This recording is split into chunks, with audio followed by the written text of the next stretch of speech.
monde. Bienvenue à cette réunion du Conseil municipal du 24 avril 2023.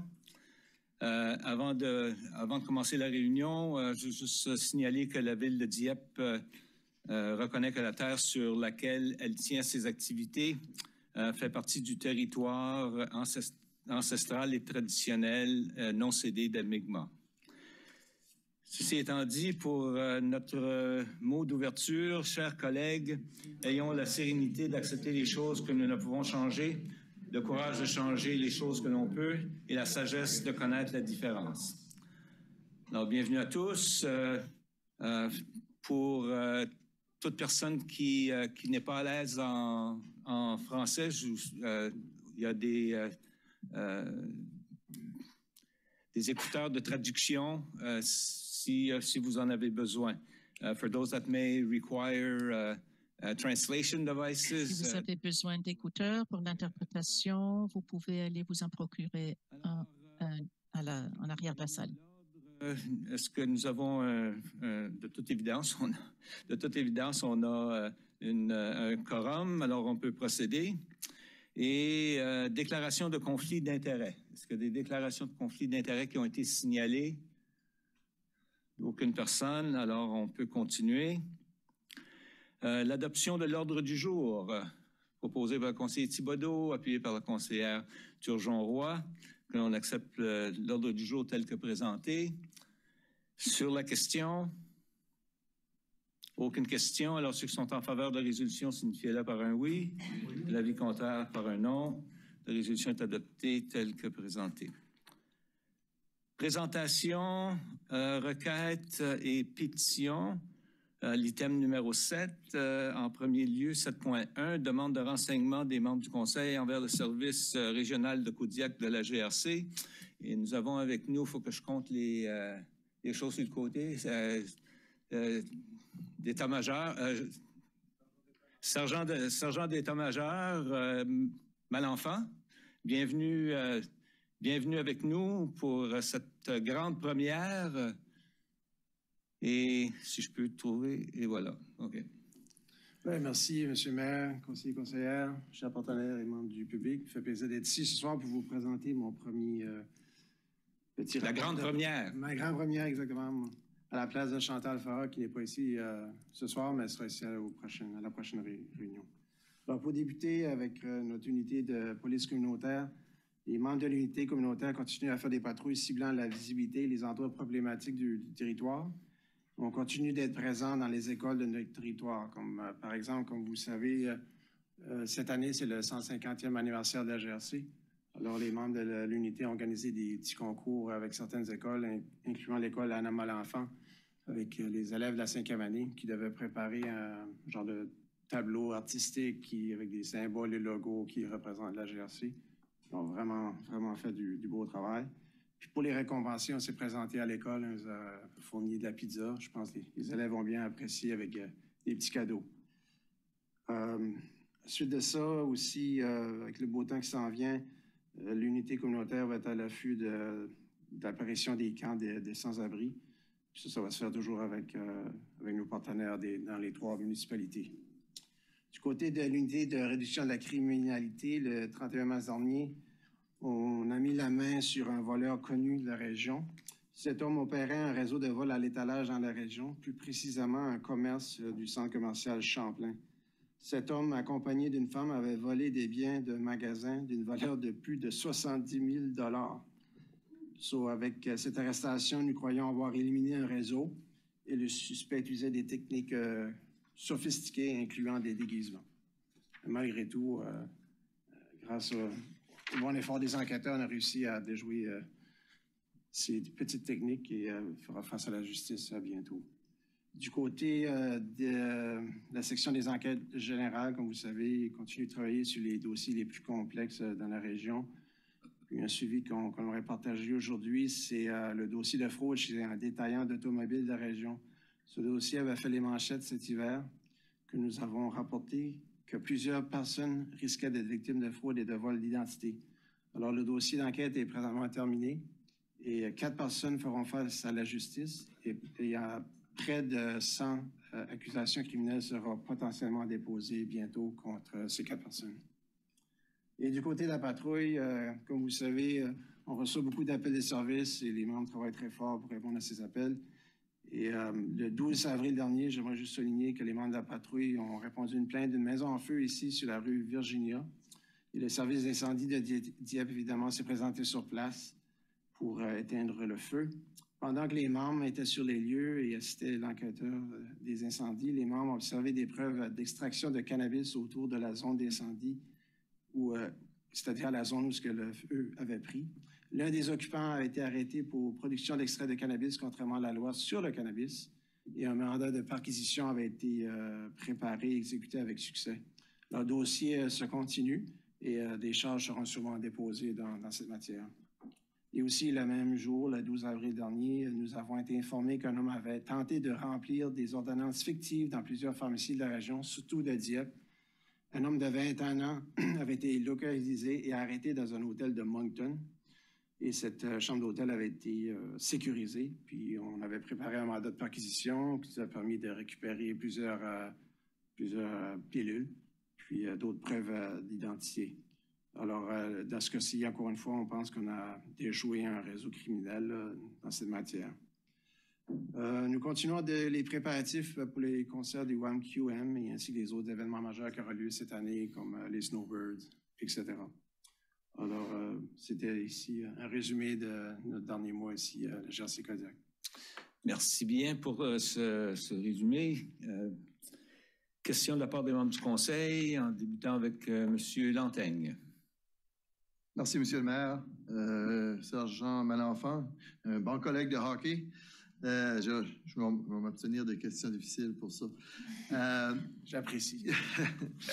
Il y a souvent été question depuis des mois, puis certainement quelques années, au niveau du bruit excessif pour les voitures qui ont des systèmes d'échappement modifiés, tout ça, puis on entend parler à chaque semaine, chaque jour, puis là, avec le printemps qui arrive, les derniers mois, quelques mois passés, je me souviens plus de la date, mais la Ville a émis une lettre au sein de la province du Nouveau-Brunswick demandant d'essayer d'aider à fournir des outils à la GRC, peut-être de modifier la loi pour pouvoir permettre d'arrêter ces personnes-là puis pouvoir les amener en justice. Parce qu'on comprend que vous n'avez pas les outils nécessaires. Ça a été appuyé par l'Association des municipalités et quelques autres villes, je pense comme Moncton et tout ça. Donc, je le vois. Est-ce qu'il y a eu des suivis à cet effet-là? Est-ce qu'il y a des nouveaux développements? Êtes-vous au courant de tout ça? S'il y a des choses qui pourraient nous permettre de changer ça? Ouais, à ce sujet-là, je n'ai pas l'information avec moi. C'est une très bonne question. Puis Mme Farah pourra sûrement faire un suivi avec vous. Je sais que l'année passée, probablement le Conseil a été informé qu'on avait eu un certain succès avec des inspections de véhicules à moteur. Puis les gens ont dû se présenter au garagiste pour confirmer si le tout était en ordre. Puis je pense qu'il y avait eu un certain succès.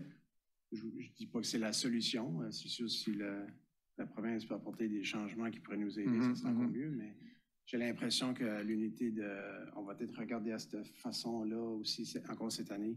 Mais votre question est notée. Je vais demander à Mme Farah qu'elle fasse un suivi avec vous. C'est des questions que les citoyens demandent aussi. Ouais. Merci beaucoup. Merci. Madame la conseillère Boudreau. Merci, Monsieur le maire. C'était juste pour signaler, il y a un résident qui a signalé qu'autour de l'école Lou McNairn, sur le chemin Gauvin, des deux côtés, à chaque jour, à la fin des classes, vers 14h50, il y a toujours des voitures qui se stationnent des deux côtés, ce qui fait que les autobus sont obligés d'être dans le milieu du chemin, sur la ligne, pour se rendre à l'école, puis aller chercher les enfants. Puis il y a plein de parents qui stationnent là, puis il y a même des panneaux qui disent qu'on ne devrait pas stationner, mais ils le font quand même. Puis c'est sur les voies cyclables. Donc, si vous pouvez peut-être faire une petite tournée dans ce coin-là pour voir les personnes qui ne se stationnent pas au bon endroit pour venir chercher leurs enfants. Et puis, je pense qu'on a un petit peu le même problème que Mme Godbout avait mentionné l'année passée pour Mathieu Martin, les gens, ils vont dans le stationnement en face pour tourner de bord aux lumières. Ça, on l'a vu encore. Ouais. Ça, c'est à l'heure de le matin, ça? C'est le matin, oui. Je pense que les gens, ils viennent faire une tournée au lieu d'utiliser les lumières de la bonne façon. C'est ça, c'est tout. Merci. Parfait, c'est noté. Merci. Quelqu'un d'autre? Vous vous en sauvez facilement ce soir. Alors, comme je suggère toujours, vous êtes bienvenus à rester, mais si vous devez partir, on comprendra qu'il y a probablement des plus grandes priorités que d'entendre des nouvelles du conseil municipal ce soir. Merci, M. le maire. Merci, bonne fin de soirée.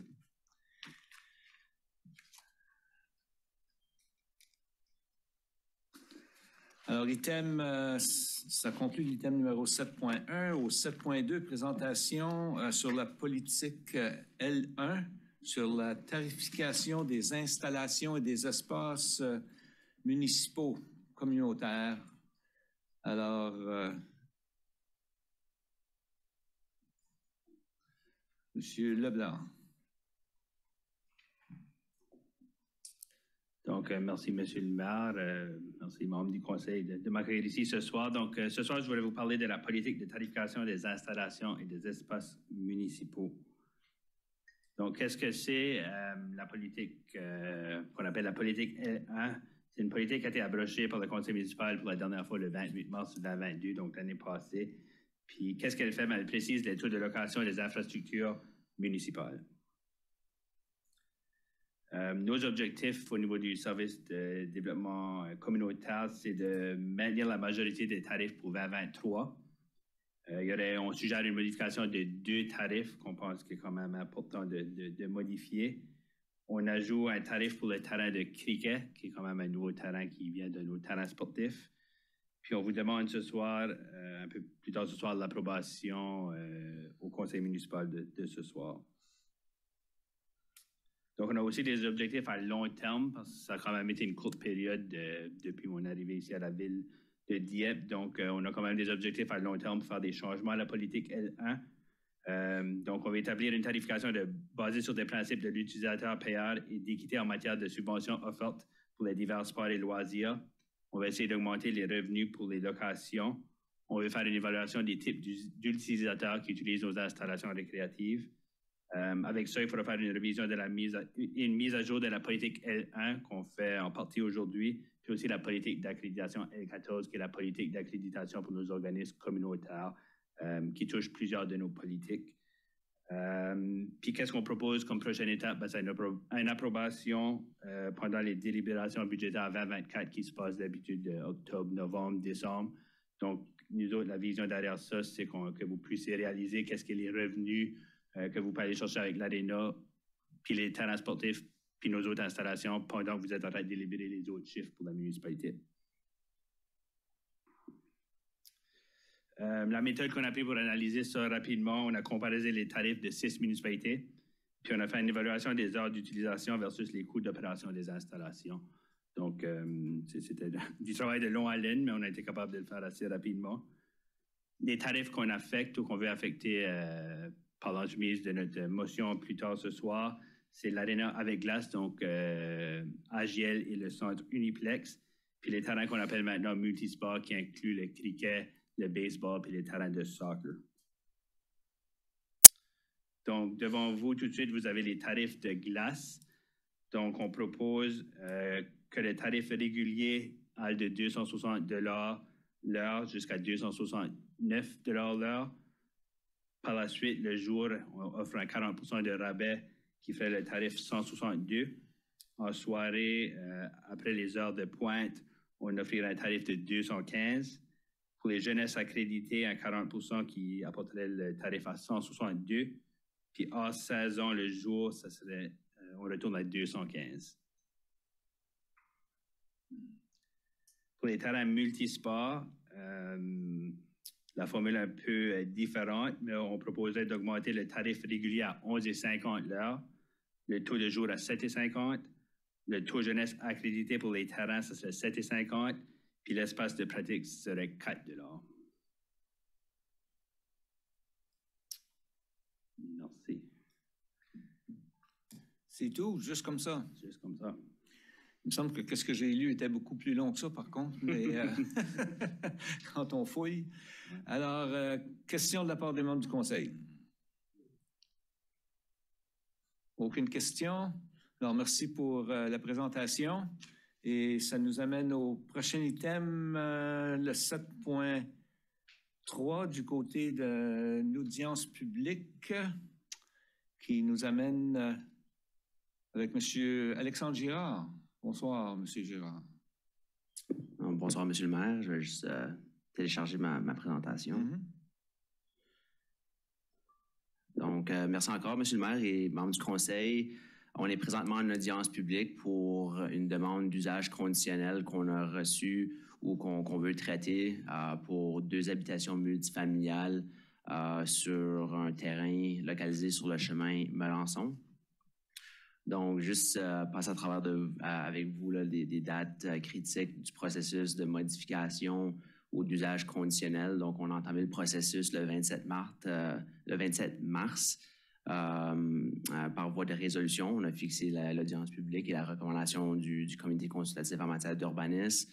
On est présentement en audience publique pour le dossier en question. Le dossier va être présenté aux membres du comité consultatif en matière d'urbanisme pour leur considération et la prise de décision revient au Conseil pour le 22 mai. Donc, juste pour vous mettre en contexte, le site en question est illustré en rouge sur la diapositive devant vous, au coin ou presque au coin de la rue Centrale et Melançon. Donc, on a une perspective du site. Donc, comme vous pouvez voir, où est-ce que j'ai mon curseur qui n'apparaît pas sur l'écran, mais où est-ce que le secteur qui est déboisé, c'est effectivement l'endroit où est-ce que les 2 habitations multifamiliales seraient proposées. Juste un contexte du zonage aussi que vous avez devant vous. Donc, le site en question est zoné institutionnel. Les terrains là, qui entourent le site en question sont soit zonés R1 ou RHM. Donc, juste encore là, à titre d'exemple. Donc, les usages qui sont déjà permis dans la zone institutionnelle, on a une liste là, devant vous. Et puis, la liste continue. Donc, on permet quand même une panoplie d'usages à l'intérieur de la zone institutionnelle. Donc, ici, l'usage d'une habitation multifamiliale, c'est un usage qui est permis sous déterminées conditions que le Conseil peut considérer sous l'article 59 de la loi sur l'urbanisme. Et puis, donc, l'article 59, le Conseil peut encadrer la demande avec les éléments là, que vous avez devant vous. Donc, on parle d'imposer certaines modalités et conditions raisonnables pour encadrer le bâtiment, la construction, l'implantation et l'agencement du site et les autres éléments là, qui sont illustrés là, sur la diapositive devant vous. Donc, comme vous le savez probablement, le dossier a quand même un historique. Le Conseil a traité de la demande l'année dernière pour permettre l'aménagement d'un bâtiment, d'une habitation multifamiliale de 10 logements. Donc, le plan titre que vous avez devant vous est effectivement le plan titre que le Conseil avait autorisé à l'époque, l'année dernière. On parlait d'une habitation de 10 logements, d'un étage avec le stationnement pour accommoder les logements. Et puis, le bâtiment qui était proposé à l'époque était celle que vous avez devant vous. Donc, depuis cette adoption ou cette approbation, la municipalité a quand même eu des discussions avec Habitation Nouveau-Brunswick pour voir à la possibilité là, de doubler le nombre de logements qui seraient permis sur le site. Question d'économie d'échelle, question d'opportunité de faire en sorte qu'on peut voir à l'augmentation de logements abordables dans la municipalité. Donc, le plan de site ne change pas plus qu'autre que le bâtiment qui serait derrière le bâtiment existant serait ajoutée. La zone tampon qui avait été essentiellement protégée, la voie de condition demeure la même. Donc, vous avez devant vous essentiellement une portion du terrain là, qui serait non aménagée. On parle d'une largeur d'environ 36 mètres par une profondeur de 50 mètres. En tout, la proposition aurait 20 logements sur 2 bâtiments d'habitation multifamiliale, que chaque bâtiment aurait un étage chacun. Encore là, ça serait l'objectif d'utiliser la même forme, les mêmes plans architecturaux, les mêmes plans de construction qui avaient été déjà adoptés là, par le Conseil.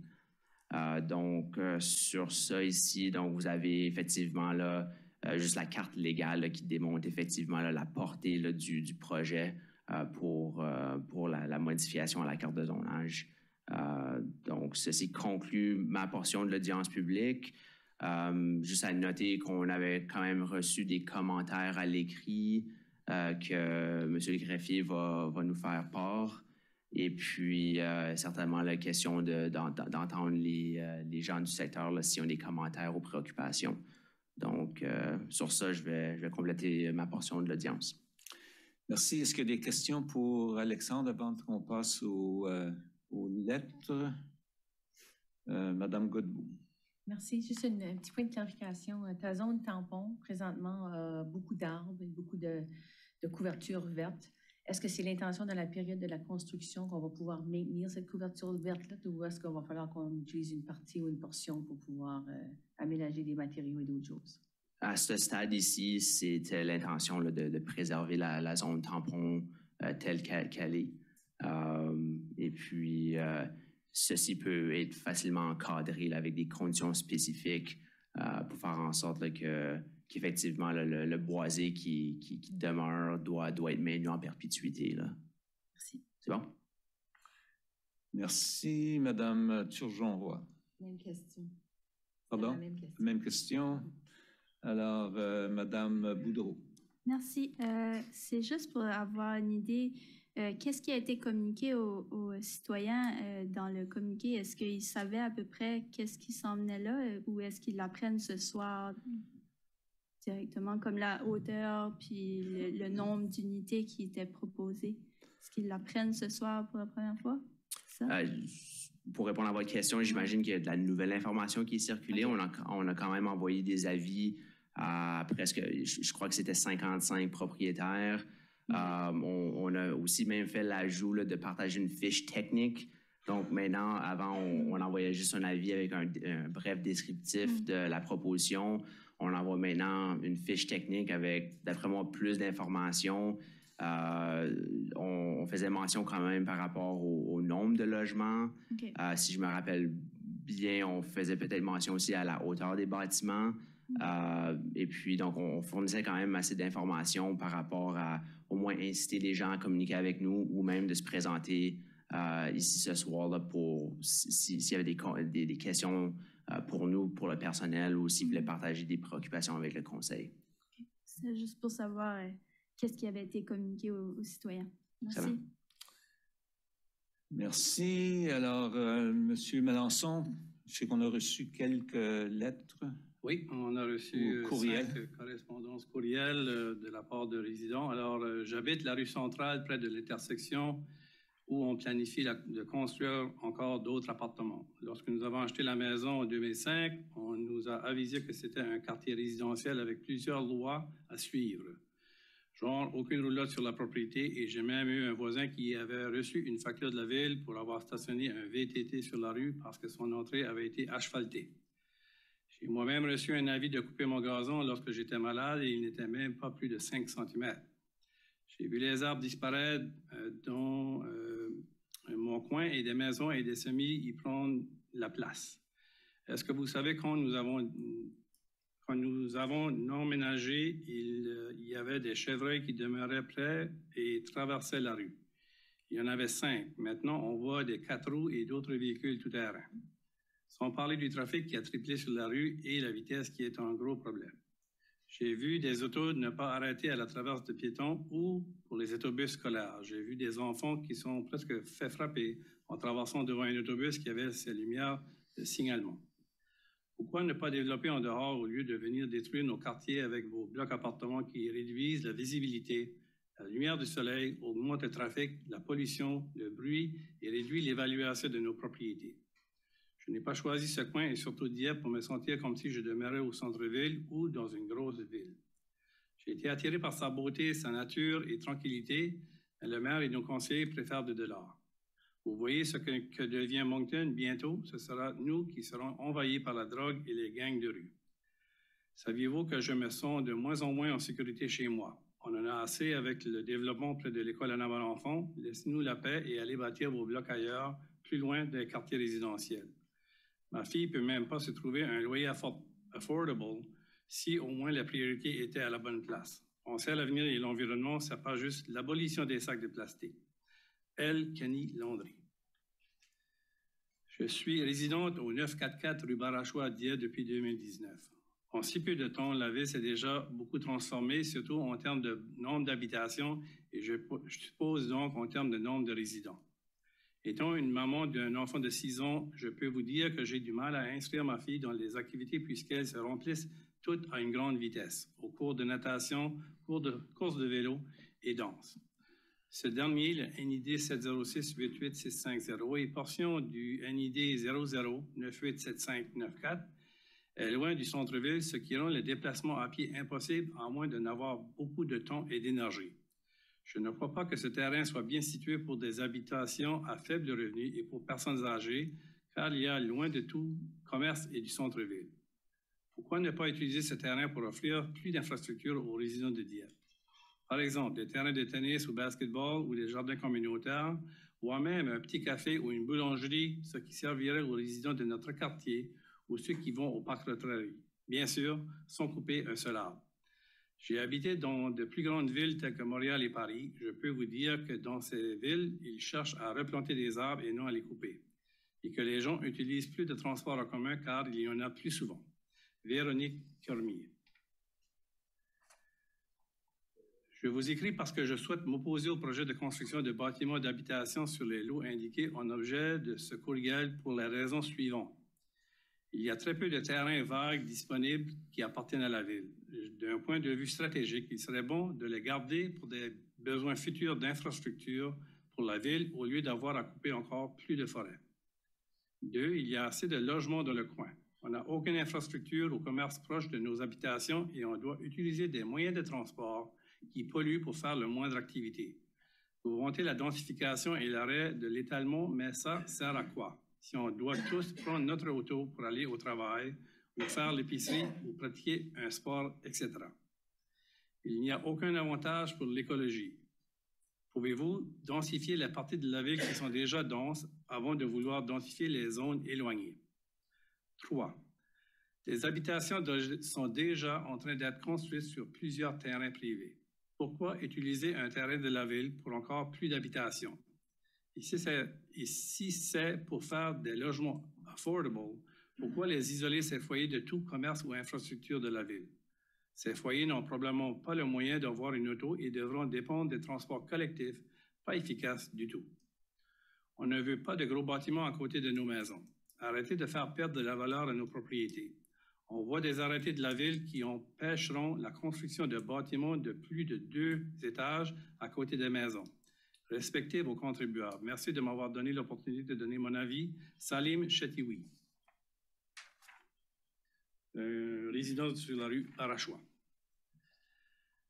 J'ai reçu votre lettre en ce qui a trait au chemin Melançon, projet du chemin Melançon. Bien que j'appuie le développement pour des logements à prix abordable, je crois que tout des fois, pas que ces logements ont leur place au milieu résidentiel. La raison pour laquelle je m'y oppose est parce que nous sommes résidents de la rue Nugent et que le voisinage a eu un avant-goût de ce que des voisins de classe inférieure peuvent causer à l'entourage. Nous sommes propriétaires d'un semi-détaché depuis 15 ans. Cette propriété était supposée être une maison de démarrage, mais nous nous y sentions bien et après avoir payé notre maison, nous avons décidé d'y rester et agrandir notre famille. Nous aimons le boisé derrière la maison qui permet de camoufler les bruits des voitures filant sur le chemin Melançon, de plus en plus achalandé. Les enfants du quartier nous visitent et ils ont des heures de plaisir à faire la découverte de nouvelles choses dans leur forêt. Ceci permet une fraternité avec les parents du voisinage et que nous qualifions d'excellents voisins. Durant la pandémie, l'autre côté de nos duplex a été vendu. Une Africaine a fait l'acquisition, mais je n'ai jamais déménagé. Elle a fait le choix de louer sa nouvelle demeure. Une famille caucasienne à faible revenu a déménagé et c'est le début d'une histoire d'horreur dans le quartier jadis tranquille de Dieppe. La police fréquente les lieux de façon régulière. Ces gens n'ont aucun souci de règlement, bruit, respect mutuel, propreté. Et nous ne nous sentons désormais plus en sécurité. Notre enfant développe des craintes. Elle se réveille la nuit avec les senteurs nauséabondes de fumée qui se promènent entre les murs de notre habitation. Certains voisins pensent déménager, d'autres ont déjà vendu. Nous nous sentons forcés à déménager, nous aussi, et la ville ne veut rien faire pour aider. On ne peut pas les aider. Nous avons aussi la visite des sans-abri lors des journées de poubelles bleues. Il fait la ronde avec sa bicyclette pour faire des trous dans les sacs et ramasser les bouteilles. La ville nous avait déjà fait part que le terrain derrière Nugent était une propriété de Dieppe et qu'aucun projet n'était alloué. Bien entendu, la ville a grandi et je sais que l'espace ne sera pas toujours vacant. Si ce projet de logement abordable est approuvé, je crains qu'il ait suite et que les restes de la Melançon deviennent un chemin de blocs appartements aux faibles revenus. À la suite de cette expérience, nous savons désormais qu'il n'y a rien à faire pour la nuisance dans un quartier.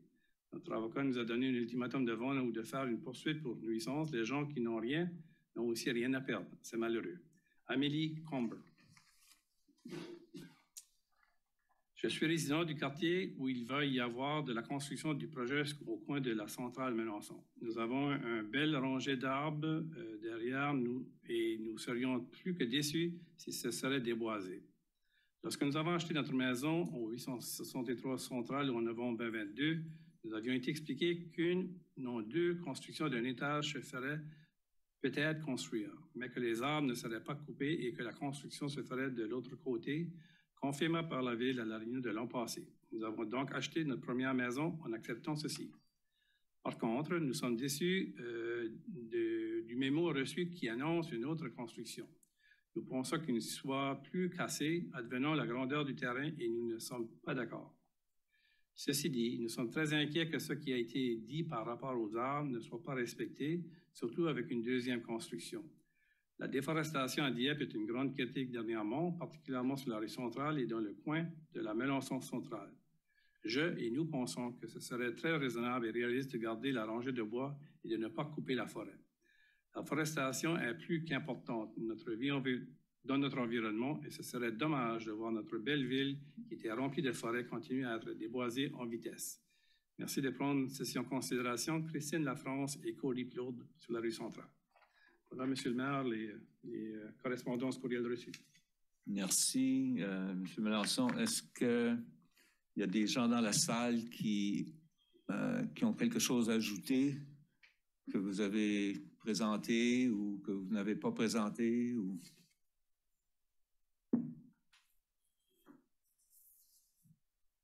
Si oui, avancez-vous au microphone. Bonsoir. Si vous voulez vous identifier pour les besoins de la cause. Oui. Bonsoir, je m'appelle Cody Claude. Donc, justement, le dernier message qui a été lu. Oui, juste par information, justement, qu'est-ce qu'on avait acheté le 863 Centrale, qui se trouve le terrain juste à côté, justement, de cette zone-là. Donc, il y a sur la centrale, la deuxième maison. Donc, la construction qui se fera directement derrière notre maison. Justement, on avait été, lors de l'achat de la maison, on nous avait été avisé qu'il y avait eu discussion. Bon, nous autres, on ne savait pas, mais ça avait été confirmé déjà le premier édifice. Donc, sans savoir qu'il allait déjà avoir un édifice, nous autres, on avait été dit lors de l'achat qu'il y aura peut-être un édifice, mais ce n'était pas confirmé. C'est nous qui avons été mal informés à ce moment-là. Mais là, à notre grande surprise, quelques semaines passées, avoir vu le message justement qui indiquait un deuxième édifice qui sera possiblement monté sans qu'on savait qu'il y ait même le premier, c'était vraiment décevant de ce côté-là pour nous. Donc, je demande s'il y a moyen Il y a eu mention de ne pas enlever les arbres justement en arrière de notre maison pour justement les arbres permettraient de couvrir notre terrain par rapport à la deuxième édifice. Bon, ben déjà qu'un deuxième édifice, c'est pas... Ça serait très décevant pour nous, surtout si c'est à faible revenu, puis on entend peut-être les histoires de d'autres qui mentionnent ce qui pourrait arriver. Donc, on demande, si possible, d'avoir justement, je sais pas, une loi en place ou des règles super strictes qui vraiment limitent la coupe à blanche ou la coupe près de la maison pour vraiment préserver notre, un peu la sécurité, mais en même temps de cacher justement les deux édifices qui peuvent être derrière nous là, pour garder notre privé. Je vais demander à notre directeur de planification qui a fait la présentation un peu plus tôt de peut-être, j'espère, vous soulager jusqu'à un certain point concernant ce qui est prévu. Donc, merci beaucoup pour la question. Donc, j'aimerais juste porter l'attention au public et aux membres du conseil au plan titre qui est devant vous. Donc, comme mentionné, on parle d'une zone tampon d'environ 36 mètres de largeur et 50 mètres de profondeur. Donc, cette zone tampon-là qui est existante peut être conservée avec l'imposition d'une condition spécifique qu'il n'y a pas d'aménagement physique qui peuvent prendre place à l'intérieur de cet endroit-là. Donc, un autre élément, je crois, qui vaut la peine d'être noté, c'est l'aménagement paysagiste qui va venir suite à la construction. Donc, on parle d'une replantation d'arbres d'une certaine taille là, qui est exigée par rapport à l'arrêté de zonage, qui va être replanté au périmètre du site en question. Donc, on parle ici d'une replantation d'arbres d'un excès d'une trentaine de nouveaux arbres qui va être sur le site. Donc, ça ici donne quand même un aspect d'aménagement paysagiste plus naturel. Et puis, on espère là, que ça peut alléger, on va dire, le look du bâtiment qui est proposé. Monsieur le maire, si vous me permettez d'ajouter aussi juste une clarification que c'est la Ville de Dieppe qui va voir la gestion de ce projet ici. Alors, c'est nous qui établissons les paramètres de qu'est-ce qui va être permis de faire. Alors, lorsqu'on dit qu'on va protéger 36 mètres de cette zone protégée, alors c'est nous qui donnons les directives au contracteur qui va avoir le projet. Alors, juste pour confirmer que c'est nous qui avons le contrôle et non pas un développeur qui va prendre cette décision. Alors, on a le plein contrôle sur qu'est-ce qui va procéder sur ce site de construction. C'est un étage. Alors, pour ceux qui ne se rappellent peut-être pas, le premier bâtiment, c'est la relocalisation du foyer 6 Gauvin, qui est sur la Gauvin. Alors, c'est ce genre de clientèle, de résidents qui vont demeurer ici. Alors, on a fait la vérification de l'emplacement. 3 appels d'urgence ont eu lieu dans les 10 dernières années et c'était tous des appels 911 pour le service d'ambulancier. Alors, juste pour vous partager que c'est des gens qui s'intègrent à notre communauté, c'est des gens qui veulent contribuer à notre communauté. Et également, on a un projet qui va se construire en 2024 sur le long de la centrale, sur la Melançon, excusez, du chemin Fox Creek jusqu'au centre Arthur Gilles-Leblond, un sentier qui va être sur ce côté-là de la rue également. Alors, on va augmenter la sécurité des jeunes, des gens qui veulent faire de l'activité de piétonnière, de vélo. Alors, c'est des choses qu'on va complémenter ce territoire au niveau de l'aménagement de ces 2 bâtiments ici, avoir de logements abordables et on va augmenter la sécurité également. Merci, M. Mélenchon. Merci, M. Gérard. Quelqu'un d'autre? Anybody else? Alors, merci pour ça. Et puis, on va continuer avec les questions du public. Est-ce qu'il y a d'autres questions au sujet de peu importe l'item? C'est un free for all, comme on dit. S'il n'y a pas d'autres questions du public, on va continuer avec les choses du quotidien. Non? Alors, on continue avec l'item 9, soit l'adoption du procès verbal de la dernière réunion, la réunion du 11 avril 2023, proposée par le conseiller Brideau, appuyé par le conseiller Godette, sur la question. Aucune question. Alors, ceux qui sont en faveur de la résolution signifient-le par un oui, ou de l'avis contraire par un non. Le procès verbal de la dernière réunion du 11 avril est accepté tel que présenté. Et ça nous amène à l'item 10 du côté de l'administration. Monsieur Melançon au 10.1.1. Alors, pour une troisième année consécutive, on est demandé de participer à l'initiative Pissenlit en folie. Alors ici, c'est pour le mois de mai, on invite les gens à ne pas couper leur gazon, alors de contribuer à la nature et à l'environnement au mois de mai. Alors ici, c'est vraiment volontaire. Alors, on veut juste clarifier que ce n'est pas imposé. Les résidents sont encouragés d'y participer et de faire leur petite part au niveau de l'environnement et tous les bénéfices que ça peut apporter. Alors, c'est pour qu'on puisse faire une petite exception à notre arrêté sur la coupe de gazon pour le mois de mai.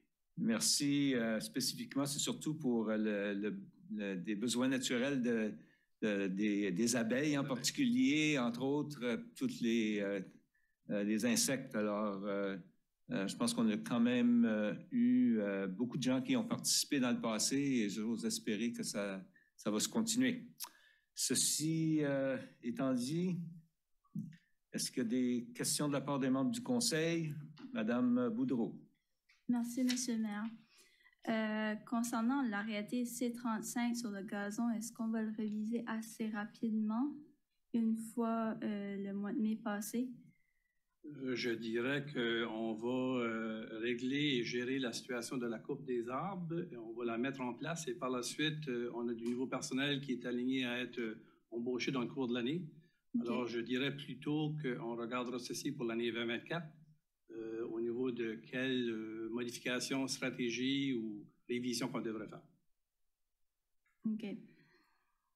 C'est bon. Juste pour rencontrer la réalité des besoins opérationnels. C'est tout? Bon. Alors, pour une résolution, pour la lecture de la résolution, Madame Turgeon-Roy. J'arrive, là. Et voilà. Merci, Monsieur le maire.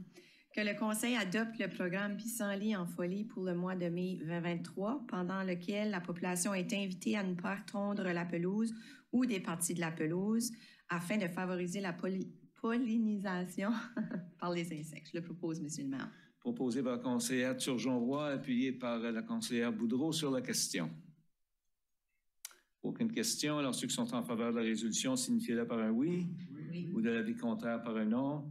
La résolution est adoptée telle que présentée. Au 10.2, développement communautaire, 10.2.1, demande de subvention pour les Jeux de l'Acadie chez nos voisins de Memramcook. Alors oui, Monsieur le maire, alors le village de Memramcook reçoit les Jeux de l'Acadie à la fin juin, début juillet de cet été. Nous avons reçu une demande de partenariat de la part du comité organisateur. Alors, suite à une analyse et des activités qui se déroulent sur notre territoire à Dieppe et l'hébergement, il a été évalué et recommandé qu'on fasse une contribution de 6 000 $ au comité organisateur dans le cadre de la 42e finale. Alors, c'est la recommandation du personnel. Merci bien. Pour la lecture de la résolution, M. Thibodeau. Merci, Monsieur le maire. Que le Conseil autorise une contribution financière d'une somme de 6 000 $ au comité organisateur de la 42e finale des Jeux de l'Acadie qui aura lieu à Memramcook et en partie à Dieppe du 28 juin au 2 juillet 2023 et autorise en plus que cette dépense soit prélevée sur le compte numéro 1-2-20-18-2870, budget de fonctionnement général tourisme. Je le propose, Monsieur le maire. Proposé par le conseiller Thibodeau, appuyé par le conseiller Brideau sur la question. Question, Mme Godbout. Merci. Je suis en faveur de la résolution, mais j'aurais aimé avoir un petit peu plus d'informations sur le compte sur lequel on va le tirer, étant donné que c'est compte général tourisme, c'est quelque chose qu'on a qui est un peu nouveau dans le sens que comment on le finance, etc. Ça a été décrit un peu, mais est-ce qu'on pourrait nous donner un peu plus d'informations en termes de qu'est-ce qu'on perçoit comme étant le montant disponible dans cet aspect-là de ce budget-là d'une année? C'est difficile de mettre en contexte les montants sans cette information-là. Monsieur Leblanc. Monsieur Leblanc. Donc, le budget touriste, c'est le retour sur la taxe sur l'hébergement, la portion qui reste à la ville de Dieppe. On a un budget d'à peu près 85 000 qu'on joue avec pour cette année, pour ce budget-là. Puis certainement, on est confortable de faire la recommandation du 6 000 à l'intérieur de ce budget-là. Merci. Merci bien. Autre question? Sinon, ceux qui sont en faveur de la résolution signifient-le par un oui. Oui. L'avis contraire par un non. La résolution est adoptée telle que présentée. Ça nous amène au 10.2.2, l'adoption de la politique L1. Alors, la présentation a été faite tout à l'heure par M. Leblanc. Alors, si vous êtes tous confortables, c'est le moment de l'adopter ce soir. Merci bien pour la lecture de la résolution. Madame Leboutillier.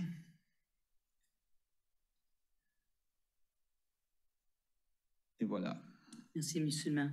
Que le Conseil abroge la politique L1-2022 intitulée Tarification des installations et des espaces municipaux et adopte la politique L1-2023 intitulée Tarification des installations et des espaces municipaux. Je vous le propose, M. le maire. Alors, proposé par la conseillère Leboutillier, appuyé par le conseiller Godette sur la question. Sur la question, Mme Godbout. Merci. Dans nos discussions en mars 2022 sur cette politique-là, on avait justement énuméré quelques suggestions, des choses de suivi. Si j'ai bien compris la présentation ce soir, c'est des choses qui seront considérées dans la politique à long terme, alors qu'on fait seulement des modifications à court terme dans la prochaine année, je présume. Quand on dit court terme, je vais juste clarifier qu'est-ce que ça veut dire, parce qu'on avait soulevé des enjeux comme des tarifications peut-être préférentielles pour des immigrants. On avait parlé de d'autres choses qu'on aurait aimé que soient considérées. Alors, je comprends bien que vous ne les avez pas écartées, mais je voulais bien comprendre qu'est-ce qui était court terme et qu'est-ce qui était long terme. Qu'est-ce qu'on voulait dire par ça? Monsieur Leblanc. Monsieur Leblanc. Donc, merci pour la question. Donc, c'est certain qu'on est en train d'évaluer toutes nos politiques, qui incluent la politique L1, la politique L14. Donc, ça inclut toutes les politiques. Donc, aujourd'hui, on voulait vous apporter quelque chose qui est assez simple. Mais dans la réflexion de toutes les politiques qui se semblent quand même et qui travaillent ensemble, je pense que c'est une plus grosse réflexion qui peut être faite. Donc, à court terme, c'est pour ça qu'on voulait vous amener ça aujourd'hui. Puis à long terme, mon intention, c'est de vous apporter ça au niveau des libérations budgétaires avec plusieurs nouvelles politiques qui vont toutes s'agencer ensemble. Donc, on fait vraiment une réflexion de toutes nos politiques, puis s'assurer quand ce qui se parle, qu'il se parle de façon concise et comme il faut.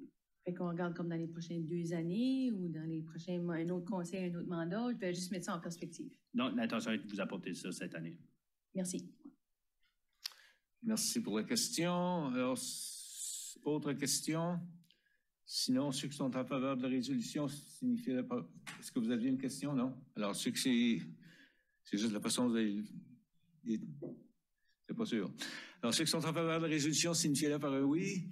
Oui. L'avis contraire par un non. La résolution est adoptée telle que présentée. Merci bien. Et maintenant, au 10.3, service d'incendie. Alors ici, vous avez un article excédentaire. Alors, on a une politique, lorsque ceci se produit, on doit venir au Conseil pour s'en départir. Le Conseil avait autorisé, suite à un appel d'offres, l'achat d'un bateau Zodiac et le moteur qui l'accompagne. Maintenant que la pièce est reçue, on vient chercher une directive pour que cet article-ci soit disponible à être vendu.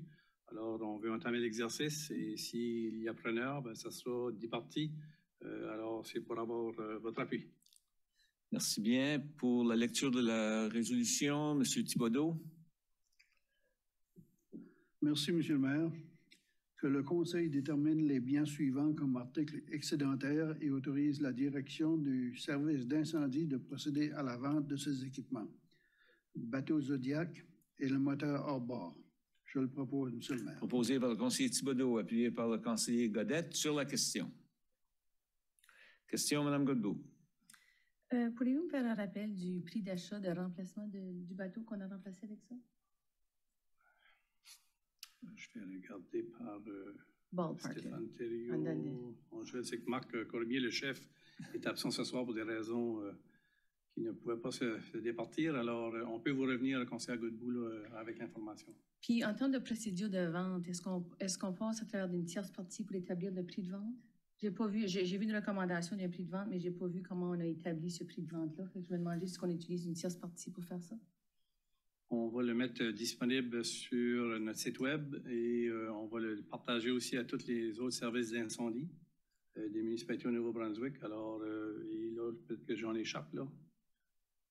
C'est probablement ces deux processus-là. Mais administré par la Ville, pas par les administré par la Ville, oui. C'est nous-mêmes qui va partager. Puis mis à disponibilité d'achat au public aussi. Oui, bien sûr. Oui, c'est ouvert au public. Vous allez vous promener en bateau sur la rivière bientôt. On ne sait jamais. Avec ou contre le courant. Alors, autre question? Sinon, ceux qui sont en faveur de la résolution, signifient-le par un oui. Oui. De l'avis contraire par un non. La résolution est adoptée telle que présentée. 10.4.1, adjudication de marché pour la reconstruction de la promenade du parc. Dans le cadre du processus budgétaire, ce dossier ou ce projet ici avait été identifié comme une des activités pour 2023. C'est suite à un appel d'offres, 4 soumissions furent reçues. Alors, le contrat est recommandé à McDonald Paving and Construction Limited à un coût de 1 074 310 plus TVH. Et également Englobe Court au niveau des services d'ingénierie au coût de 90 000 plus TVH. Vous avez les comptes identifiés. Il y a aussi un transfert budgétaire d'une somme de 220 000 qui est nécessaire, qui fait partie de la directive ou de la résolution. Ici, juste pour préciser que la promenade ou l'entrée au parc Rotary est un élément et aussi ça inclut un accès séparé, sécurisé pour les piétons et les vélos. Alors, on va augmenter la sécurité au niveau de l'entrée du parc Rotary en allant aux activités et au pavillon Rotary. Alors, c'est la recommandation du personnel suite à l'appel d'offres. Merci pour la lecture de la résolution. Monsieur Brideau, tout le monde est gêné ce soir. Merci, Monsieur le maire.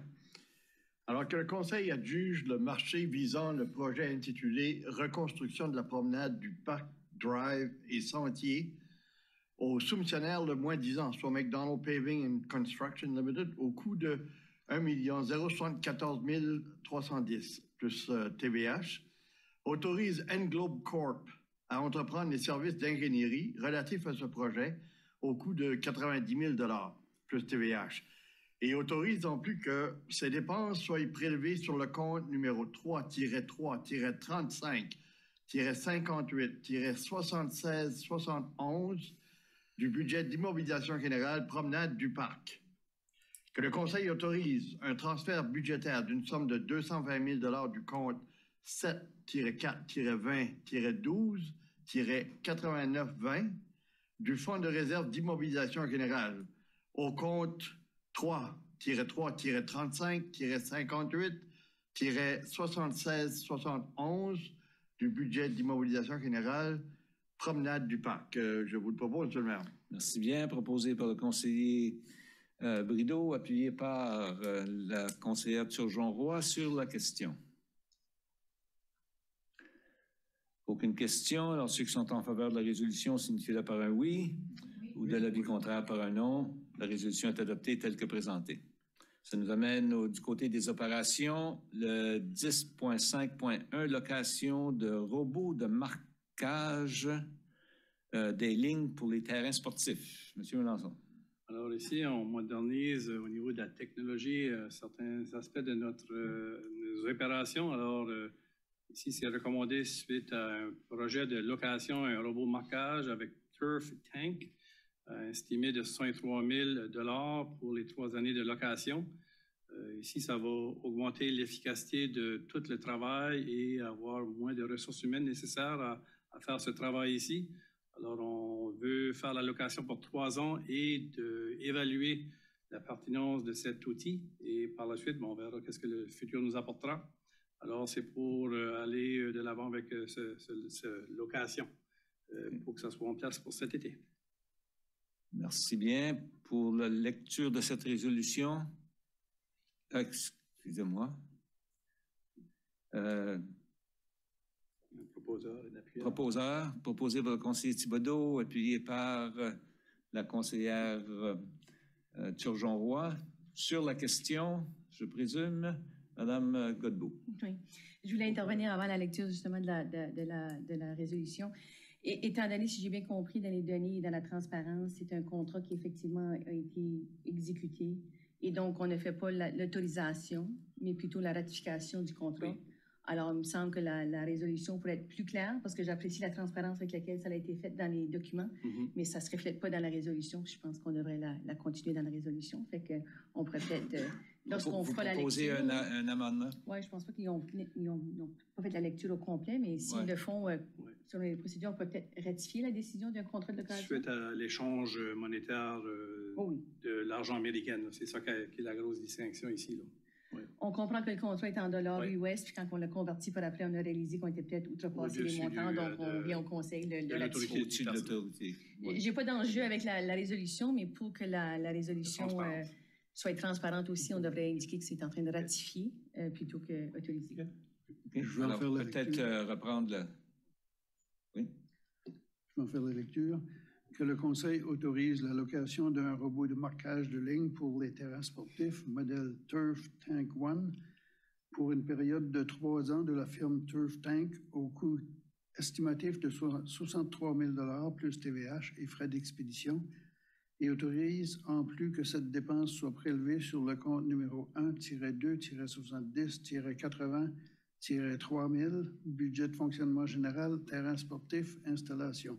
Je le propose, M. le maire. Merci. Proposé par le conseiller Thibodeau, qui était appuyé... Conseillère Josée Turgeon-Roy. Pardon? Madame Turgeon-Roy. C'est ratifié, oui. Oui, c'est bien. Alors, question. Madame Leboutier. Oui, merci beaucoup, M. le maire. Concernant la location, est-ce que c'est une location qu'on serait capable, si on est satisfait, de faire l'achat par la suite? Monsieur Bourque. Monsieur Bourque, bonsoir. Alors, bonsoir. Dans ce cas ici, c'est une location. Ce n'est pas une location avec option d'achat. D'autres municipalités, ici au Nouveau-Brunswick et au Nouvelle-Écosse, préfèrent cette option ici. Parce qu'on a, c'est les services qui viennent avec. On a 2 services. Il y a un représentant qui vient sur le site 2 fois dans l'été pour de la formation et reprogrammer la machine et la maintenance et tout ça. Ça vient avec. Également, dans ce prix de location-là, on a la peinture aussi qui vient avec. Nous, normalement, on achète de la peinture pour ligner nos terrains. Ils ont aussi un module qui va sortir cette année qui va permettre de faire des logos. Ça fait que c'est toute la question d'avoir la meilleure technologie disponible pour cette machine-là. Et notre intention, c'est au bout de 3 ans, si on est satisfait par cet outil de travail-là, c'est faire un appel d'offres pour en acheter une ou de retourner à location pour en avoir une plus moderne à ce moment-là. Ça fait que c'est l'approche que d'autres municipalités ont faite.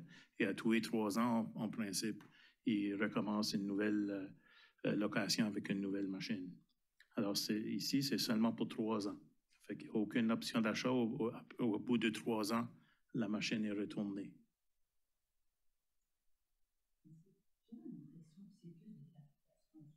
Parce que ça m'a fait... il y a une couple d'années, on avait eu j'oublie... C'était sur de l'équipement ou les autos. On avait découvert qu'on ne pouvait pas faire de location comme municipalité. Est-ce que c'était... Ça ne devrait pas prendre en compte ceci, mais j'aimerais juste avoir une clarification. Qu'est-ce que c'était? Dans le cas que vous mentionnez, c'était plutôt parce qu'on n'avait pas le droit de faire une location, acquisition. Donc, c'était comme un emprunt déguisé. Et la commission d'emprunt nous a demandé de rectifier la situation. OK. Mais pour une location, il n'y a pas de problème. Parfait, merci beaucoup. Merci. Alors, pour le vote, ceux qui sont en faveur de la résolution, signifiez-le par un oui. Oui. Ou le contraire par un non. Oh, M. Godette, vous aviez une question. On vous donnera la réponse après le vote. Oui. Oui, j'ai seulement une question. Merci. C'est comme la moitié prix à nouveau, ce qu'on achèterait à nouveau. Dans le document, ça mettait à peu près 120 000. Ma seule question, moi, c'est dans les 3 ans de location, y a-t-il la garantie? Oui, il est pleinement garanti pour les 3 ans. En plus, on reçoit la peinture pour l'opérer. Si on la jette, on n'a pas la peinture. La question des mises à jour et tout ça, c'est pas le même genre de service. Là, on la jette, on a plus de responsabilités. Mais à ce moment ici, oui. Non, moi, la seule question, c'est dans les 3 ans, ça nous coûte pas plus cher. C'est que la machine se brise, mais ils viennent l'arranger. Ils viennent l'arranger, plus ils nous en donnent une. Si ils doivent le sortir du site, ils nous en prêtent une, réparent et nous le retournent. Ils s'occupent de tout ça à ce moment-là, sur une location. Merci. Merci. Alors, encore une fois, ceux qui sont en faveur de la résolution, signifient-le par un oui. L'avis contraire par un non. La résolution est adoptée telle que présentée. Merci bien.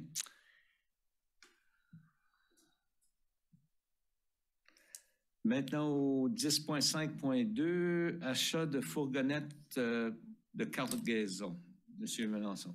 Alors ici, Monsieur le maire, je vais faire D5.2 et D5.3 parce que ça se ressemble beaucoup. Oui.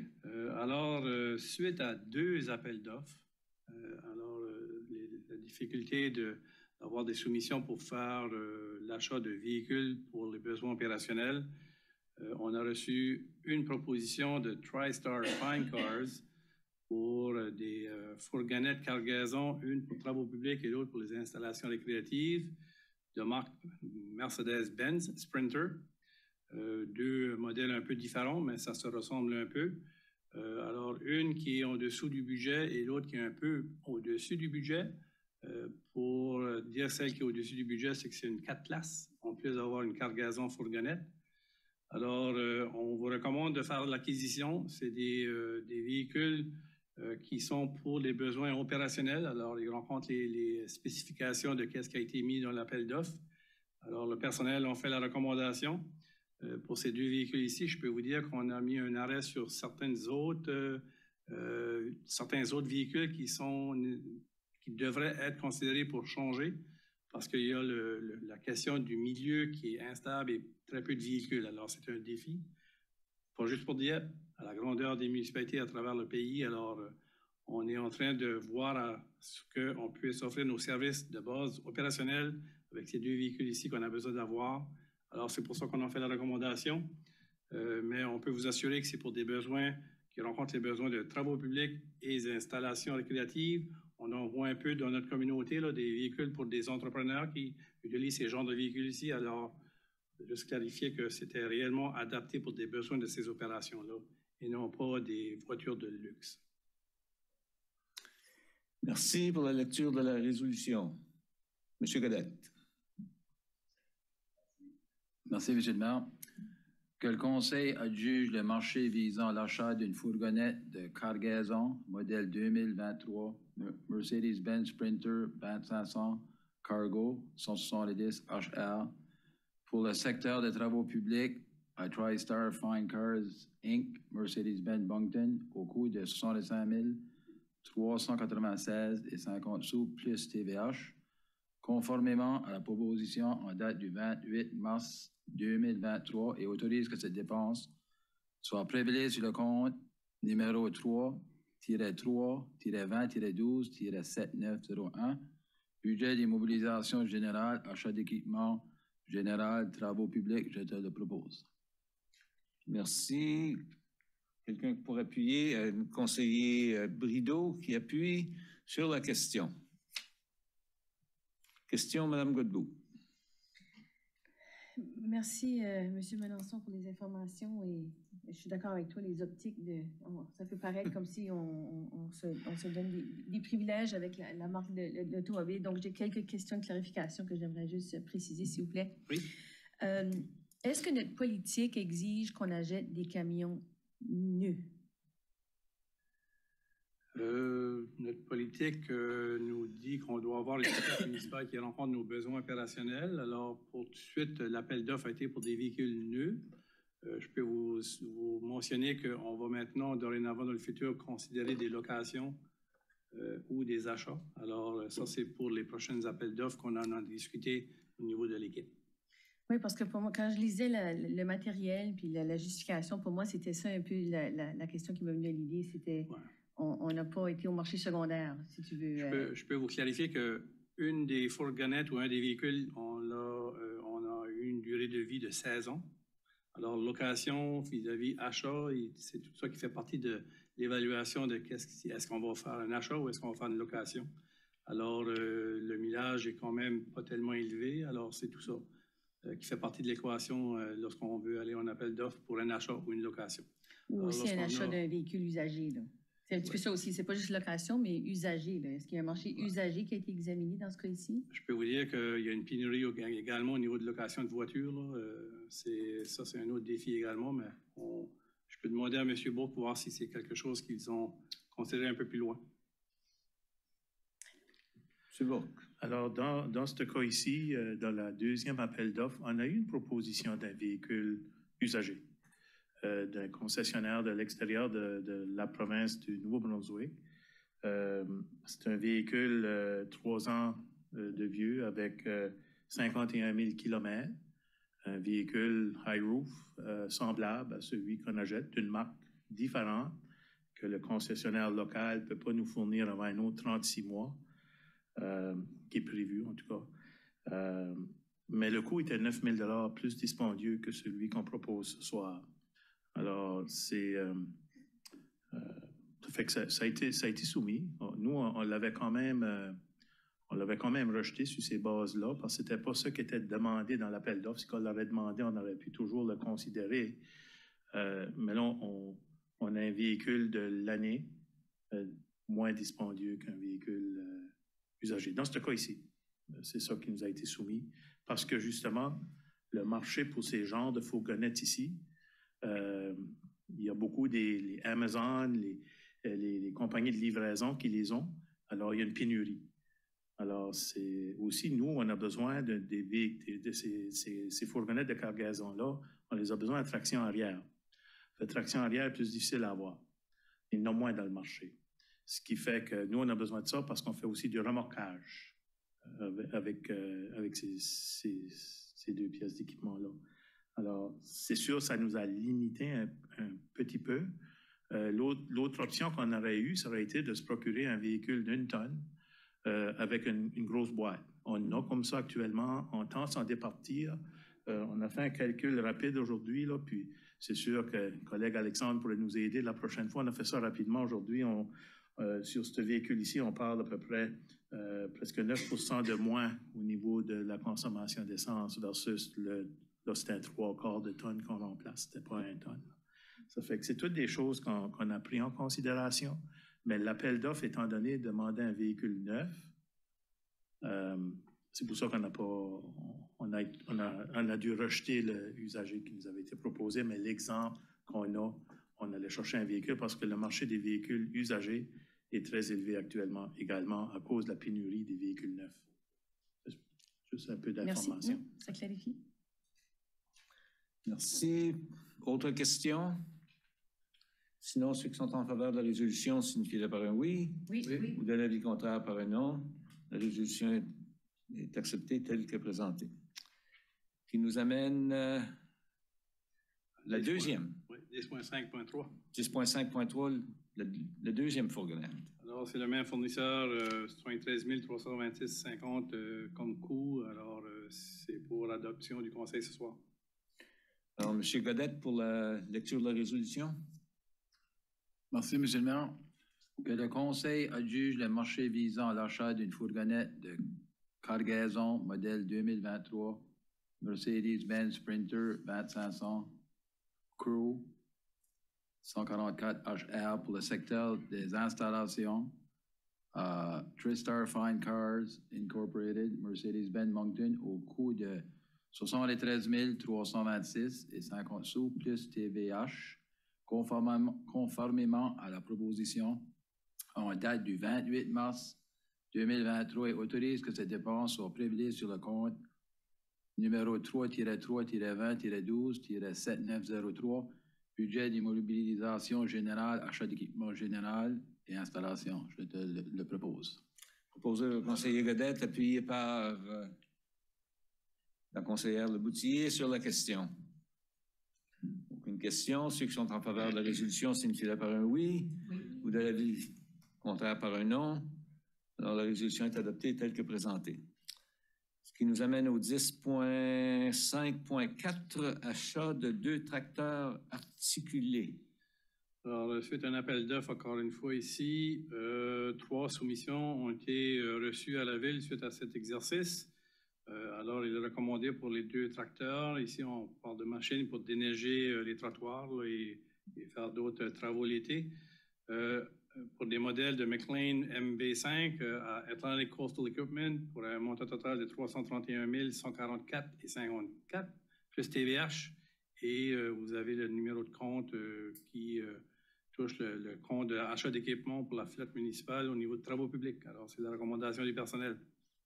Merci bien. Pour la lecture de la résolution, le conseiller Thibodeau. Merci, Monsieur le maire.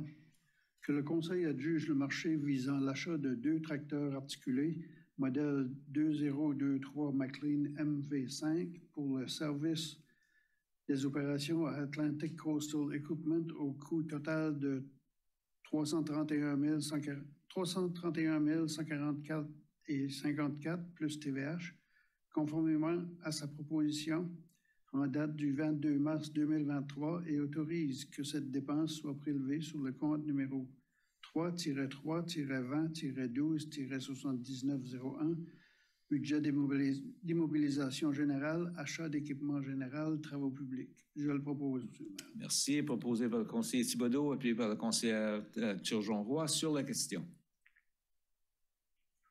Aucune question. Ceux qui sont en faveur de la résolution signifient-le par un oui. Oui. De l'avis contraire par un non. La résolution est adoptée telle que présentée. Maintenant, au 10.6.1, M. Melançon. Alors, nous avons reçu une demande de Bounty Food pour faire un projet d'agrandissement de leur usine. Alors, ici, nous sommes demandés de fixer une date pour une présentation publique et l'audience publique. Elles sont établies pour la présentation publique le 8 mai prochain, ici même à l'Hôtel de Ville à 19h. L'audience publique le 12 juin, ici même à 19h également à l'Hôtel de Ville. Et dans le processus, on demande toujours la recommandation du comité consultatif en matière d'urbanisme. Et pour cet exercice, on demande un prolongement du délai. Alors, cette date sera le 10 juillet 2023. Alors, c'est pour une présentation et tous les détails de ce projet et les changements proposés à l'arrêté de zonage et au plan d'aménagement. Merci. Pour la lecture de cette résolution, Madame Turgeon-Roy. Merci, Monsieur le maire.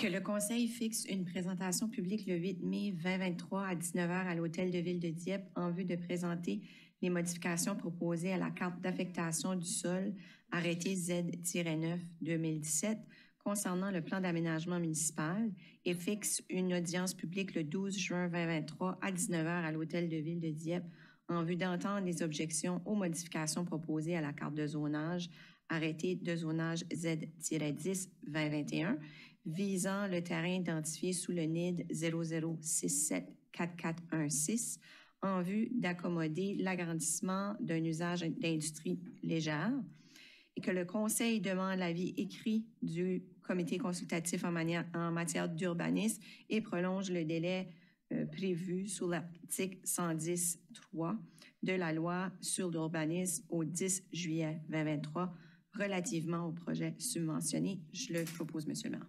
Merci. Proposé par la conseillère Turgeon-Roy, appuyé par le conseiller Thibodeau sur la question. Sur la question, Madame Godbout. Oui, merci. J'ai une question, Monsieur le maire. Ma question est en lien avec le timing de cette proposition. Puis si le demandeur a effectivement établi tous les éléments essentiels qu'on a besoin pour même proposer qu'on est prêt à aller au public avec la proposition. Puis je dis ça parce que quand je lis le rapport, il y a beaucoup d'informations où ce qu'on dit, on n'a pas encore l'information. Par exemple, on parle d'une interrogation par la section des sciences de l'air et du ministère de l'Environnement. Aucune information est donnée sur les types de réfrigération, par exemple. Il nous donne une domaine où on n'a pas assez encore d'informations dessus. On a des conclusions ici qui nous disent, ben, La nouvelle proposition du développeur n'est pas jugée satisfaisante dans le contexte d'un axe commercial important comme la rue Champlain et des modifications pourraient être exigées. Bien, et ça me semblait tôt. Là. Je me disais, bien, une fois qu'on commence le processus, il est vraiment, on se dit qu'il est très difficile à ralentir aussi. Mais de l'autre côté, parce qu'une fois qu'on embarque dans un processus, on dit, OK, bien, ça veut dire qu'on est en train d'aller chercher de l'information du public. Est-ce qu'on a toute l'information qu'on a besoin pour pouvoir justement répondre aux questions du public de façon satisfaisante? Qu'on puisse apporter au CCU toutes les informations qu'eux autres auront besoin pour qu'ils puissent donner des commentaires sur des accommodements ou des autres choses raisonnables qu'on veut qu'ils mettent. Alors, quand je lis le documentaire qui supporte cette résolution, bien, je trouve beaucoup de déficiences. Fait que je me dis, est-tu trop tôt d'apporter ça? Puis, où est-ce qu'il faut qu'on a... C'est quand est-ce qu'on juge le moment opportun de le faire? Parce qu'on s'est vu dans d'autres cas devant le CCU, ce que le CCU aurait peut-être voulu avoir des questions, mais il nous manquait de l'information. Okay? Fait que ici, on dirait que c'est un petit peu tôt. On dit qu'on pourrait demander des modifications. Je pose la question parce que quand je fais la lecture du document, je trouve des choses qui manquent un peu, qui confirment ou que la conclusion, c'est qu'il manque un peu d'informations encore. On a des ministères provinciaux qui n'ont pas encore répondu aux demandes qu'on a soumises. Alors, comment est-ce qu'on va faire pour répondre au public leurs questions si on n'a pas tout le dossier au complet? C'est un petit peu ça ma réflexion quand j'ai vu cette résolution-là. Monsieur Girard. Merci beaucoup pour la question. Donc, pour la question des systèmes de réfrigération, la province maintenant exige à la discrétion de l'urbanisme de consulter les différents ministères de la province. Et puis ici, on a envoyé la demande aux différents ministères provinciaux. Et puis, ils nous ont demandé de vérifier avec le promoteur quel genre de système de réfrigération qu'ils vont utiliser. Donc, à ce point-ci, nous autres, on ne voit pas la nécessité d'avoir cette information ici présente pour la demande. C'est quelque chose qu'on pourrait certainement clarifier lors de l'audience publique ou de la présentation publique ou même lors du processus d'avis 110 là, pour le comité consultatif en matière d'urbanisme. L'objectif aujourd'hui, effectivement, c'est de fixer une date de présentation publique et d'audience publique pour entendre effectivement là, tous les détails du projet. Sur la question de la façade du bâtiment, oui, on a des préoccupations. On a soulevé les préoccupations avec le promoteur. Il y a un moment donné, c'est qu'il y a comme le promoteur a quand même un droit de faire une demande, peu importe si le personnel n'est pas nécessairement prêt à appuyer tous les composantes de sa demande. On allait vous le mentionner lors de l'audience publique. On l'a mentionné dans le rapport qu'on aimerait que le promoteur anime son bâtiment. On trouve que c'est un peu un bâtiment qui est peu intéressant à regarder. Malgré le fait que ça fait partie d'un contexte industriel, on peut quand même essayer d'améliorer le contexte de la rue. Et puis, si le conseil désire aller dans la direction d'allouer la demande de rezonage, mais c'est peut-être quelque chose que le conseil va pouvoir considérer d'imposer des conditions de design architecturaux pour essayer d'améliorer le gabarit du bâtiment, essayer d'améliorer le cachet du bâtiment. Donc, à ce niveau ici, on est confortable d'entamer le processus. On ne trouve pas qu'il y a nécessairement de manque d'informations en particulier. Il y aura toujours un petit peu plus d'informations à venir, mais c'est pour ça qu'il y a un processus qui a quand même une assez longue durée avec des présentations. Puis c'est certainement pas la dernière fois qu'on va vous donner de l'information.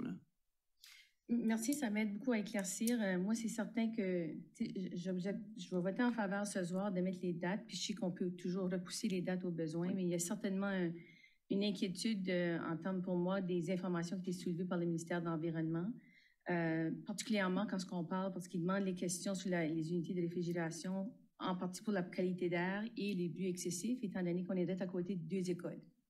Fait que pour moi, ça, c'est comme... Je veux mieux comprendre cet aspect-là. Puis je pense que le public va avoir des questions qu'on va vouloir qu'elles soient répondues de façon assez spécifique dans les sessions pour s'assurer qu'on a ces particularités-là par le temps qu'on arrive aux audiences publiques. C'est certainement noté. Merci. Merci. Madame Leboutier. Oui, merci beaucoup, M. le maire. Moi, ma question, j'essayais de comprendre le zonage comme tel. Je sais que ça devrait dater de loin, là. Parce qu'il est zoné institutionnel par rapport à probablement l'école qui était là en arrière. Le zonage du terrain existant est un zonage commercial. Commercial, puis on veut le faire industriel. Industriel, c'est ça. OK. Parfait, merci. Merci. Personne d'autre? Alors, ceux qui sont en faveur de la résolution, signifiez-le par un oui. Oui. Ou de l'avis contraire par un non. La résolution est adoptée telle que présentée. Merci. Item 11, arrêtés municipaux, rien pour ce soir. Numéro 12, avis de motion. Non. Alors, 13, demande de renseignements et annonces de la part des membres du Conseil. Et on va débuter avec Mme Godbout. Merci, Monsieur le maire. J'allais faire le suivi sur les permis de chien, mais ça peut attendre la prochaine fois lorsque Maître Simon sera de retour. Je pense qu'il voulait faire ça. Je ne voulais juste pas le perdre de vue. Ma seule autre annonce, c'est qu'on a eu une réunion de l'autorité policière régionale de Kodiak le 20 avril 2023. Puis dans le cadre de nos discussions, on parlait de projets dans certaines de nos communautés voisinantes où ce qu'ils ont malheureusement pris avec des enjeux d'avoir besoin de ramasser des aiguilles sales, etc. Et puis, ça avait apporté comme commentaire que ça ressortait pas nécessairement de la GRC, de l'autorité policière, mais plutôt des règlements administratifs de la municipalité, et puis que les employés peuvent se retrouver dans ces situations-là où ce que les bylaw enforcers ou officers, comme ils ont dans les autres municipalités, se retrouvent dans cette situation-là. Alors, je voulais mieux comprendre ici à la ville de Dieppe, est-ce qu'on a une politique ou un arrêté ou d'autres choses qui s'appliquent avec ça? Est-ce qu'on se retrouve dans une situation où est-ce qu'on a des employés qui se trouvent dans la situation d'avoir besoin de ramasser des aiguilles? C'était intéressant, par contre, les commentaires qu'on était donnés, c'est que le danger perçu de ce travail-là n'est pas nécessairement le danger réel qui existe à le faire. Donc, c'est une des raisons pourquoi c'est fait par les employés de la municipalité. Mais je voulais juste m'informer à Dieppe, est-ce qu'on a cette politique-là? Est-ce qu'on a des employés qui, effectivement, sont engagés dans ce processus-là? J'aurais souhaité que M. Simon serait ici parce qu'il vous aurait répondu directement. Ça peut attendre, je sais qu'on a une procédure qui est en place pour que les employés soient protégés. Alors, je m'assure de vous envoyer cette information-là dès demain matin. Puis clarifier qu'il me semble que le message à donner aux employés, c'est quand ils voient ça, justement, c'est appelé la municipalité, qu'on a un service qui est disponible pour ça, si ils se retrouvent dans cette situation-là. C'est ça que je voulais clarifier avec le temps. Soit la municipalité ou une agence externe, alors je vous reviens avec... Quelque chose, oui. Merci. Merci. C'est tout? Mme Turgeon-Roy. Merci, Monsieur le maire. Je voulais juste en profiter pour féliciter les citoyens bénévoles qui ont été nommés et reconnus aussi la soirée des Chalins, donc le premier gala qui a été organisé par le service des loisirs. Félicitations, bravo à ton équipe, Denis. C'était merveilleux et on ressentait aussi que les bénévoles... il y avait une fierté de reconnaissance en leur égard, puis c'était vraiment bien. C'est ça. Donc, bravo, félicitations pour le travail. C'est tout pour moi cette semaine. Bonne semaine. Merci. M. Thibodeau. Merci, M. le maire. Eh bien, moi, je veux tout simplement remercier et féliciter tous les citoyens qui ont participé au nettoyage le jour de la Terre, samedi. Alors, merci beaucoup d'avoir fait ce travail. C'est tout? C'est tout. Monsieur Brideau. Merci, M. le maire. Je m'excuse, j'ai rien ce soir. Merci. C'est tout. Madame Boudreau. Merci, Monsieur le maire. Retour sur le nettoyage communautaire, je voulais dire félicitations pour la journée de la Terre. C'était vraiment bien. Il y avait des petits arbres à donner. C'était bien. Moi puis Madame Turgeon-Roy, on a fait une section, puis on a trouvé beaucoup de déchets. On était un peu frustrés de voir le nombre de déchets qu'on pouvait trouver au même endroit. Je voudrais juste savoir, comme peut-être, est-ce qu'on a des chiffres de comment de sacs de déchets ont été ramassés au total et le nombre de personnes qui ont peut-être visité notre kiosque pendant cette journée? Oui, merci pour la question. Puis effectivement, c'était une belle journée. En plus, on avait la parfaite température pour ça. Des gens des opérations nous ont dit qu'il y a plus de 300 sacs de déchets qui ont été ramassés. Wow. Donc, c'est quand même pas mal. Puis, on a 70 petits arbres là, qui ont trouvé famille pour les adopter. Donc, non, c'était une belle réponse de la communauté. Oui, super, merci. J'aimerais revenir sur la question de l'arrêté C35 sur le gazon. Je suis consciente que notre nouveau directeur en environnement est très débordé avec le code de l'arbre, puis tout ce qui est la couverture verte, puis on a beaucoup de choses à rattraper côté environnement, mais je suis d'avis c'est important qu'on pense à réviser ça assez rapidement et pas vraiment attendre à 2024 si possible. En vue de l'expérience qu'on a eue l'année passée avec cet arrêté-là, qu'on a vu que vraiment ça ne répond pas vraiment à nos besoins, puis ça ne répond pas à la vision verte qu'on a de la ville. Je vous invite peut-être à réfléchir à peut-être le suspendre pour l'été ou trouver une façon que... Parce que je ne sais pas ce que ça va donner cet été avec cet arrêté-là. C'est mon seul commentaire. Merci. Merci. Monsieur Brideau. Oh, excusez-moi, ça va oublier que vous avez ajouté. Madame Leboutier, excusez-moi. Merci beaucoup, Monsieur le maire. J'ai quelques questions, puis des félicitations. Mais ma question était, en fin de semaine, on a reçu le championnat de l'Est canadien de ringuette. Et puis, avec la nouvelle achat, qu'on va avoir du plancher, qu'on va faire des gros événements d'envergure, et Monsieur le maire a fait l'ouverture officielle. C'était vraiment bien en passant. C'était élevant. Je ne sais pas si ça peut se dire, là, mais c'était vraiment bien l'allocution. Donc, dans la première journée, on a eu une cérémonie d'ouverture. Lorsque toutes les équipes arrivent, il y a beaucoup de monde. C'est pour un temps limité, c'est à peu près 1 heure. On remarque, c'était flagrant qu'à l'Uniplace, on n'a pas cet espace-là. C'est correct, mais il faudrait certainement adresser c'est quoi le plan qu'on se doit d'émettre, point de vue de circulation. Nous, si on vient d'Yep, on connaît, on sait qu'il y a probablement le collège communautaire à côté. Fait qu'il y avait une certaine frustration au niveau des gens de l'extérieur qui ne savaient pas où se stationner par la suite. Ça fait que, mais c'est des petites choses que, écoutez, c'est un nouveau complexe et je trouve que c'était bon de l'amener, mais encore une fois, nos installations sont incroyables. Les gens sont vraiment ravis des belles installations qu'on a. Puis félicitations à tous. C'est vraiment propre. On nous le dit toujours, nos installations. Ça fait bravo. Fait que je voulais vraiment amener ça. On m'avait fait part de ça durant le week-end. Et l'autre chose, c'est est-ce qu'on a aussi l'aréna AJL? Est-ce qu'on regarde à l'asphaltage bientôt? Est-ce que c'est dans notre court, moyen, long terme? Parce qu'il y a quand même des gros trous. Ça commence à être vraiment... Le stationnement je me demandais si c'était dans la mire de refaire... Le stationnement d'Argile-Leblanc? Oui. On va vérifier. Je vois que M. Bourque est déjà parti. Là, alors, okay. On vérifie et on vous revient. Pas de défi là-dessus. OK.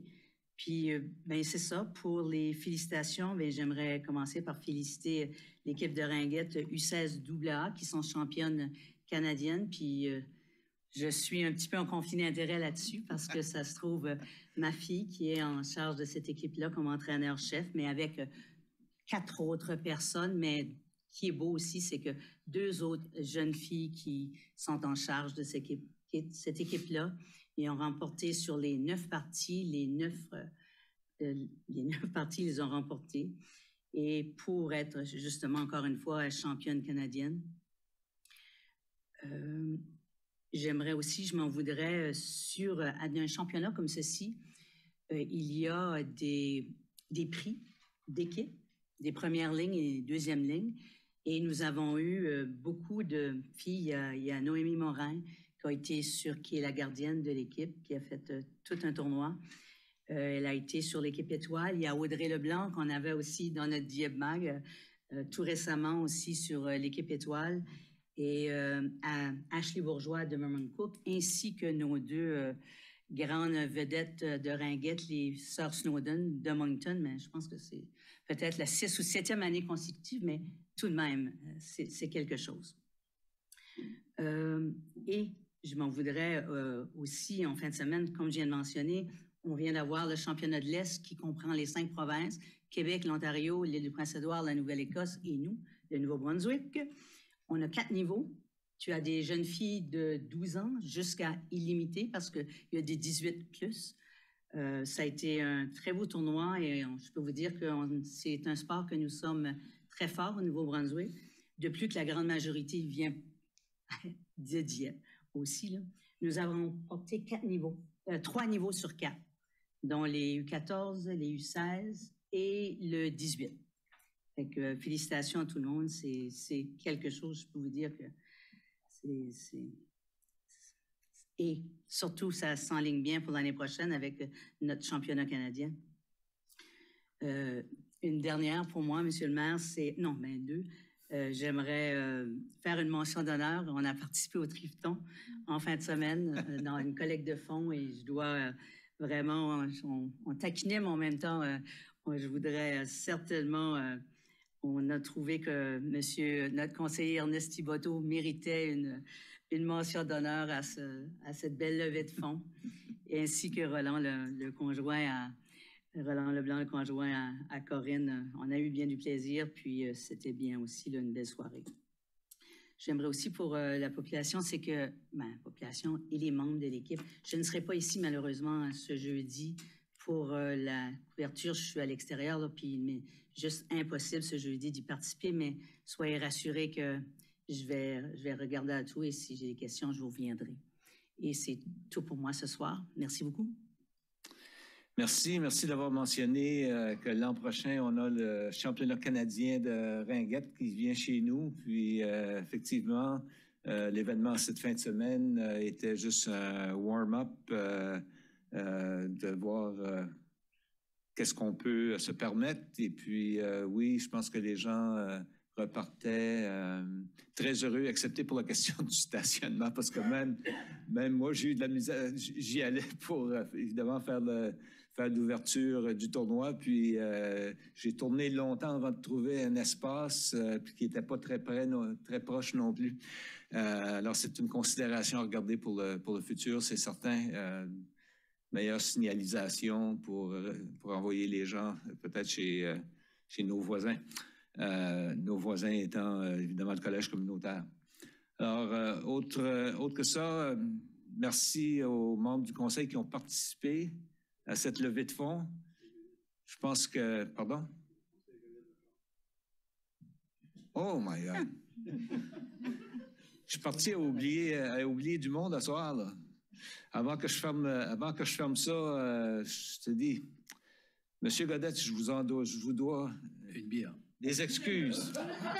Merci, monsieur le maire. Des excuses. J'ai seulement, ça a été déjà mentionné, mais je vais le mentionner de nouveau.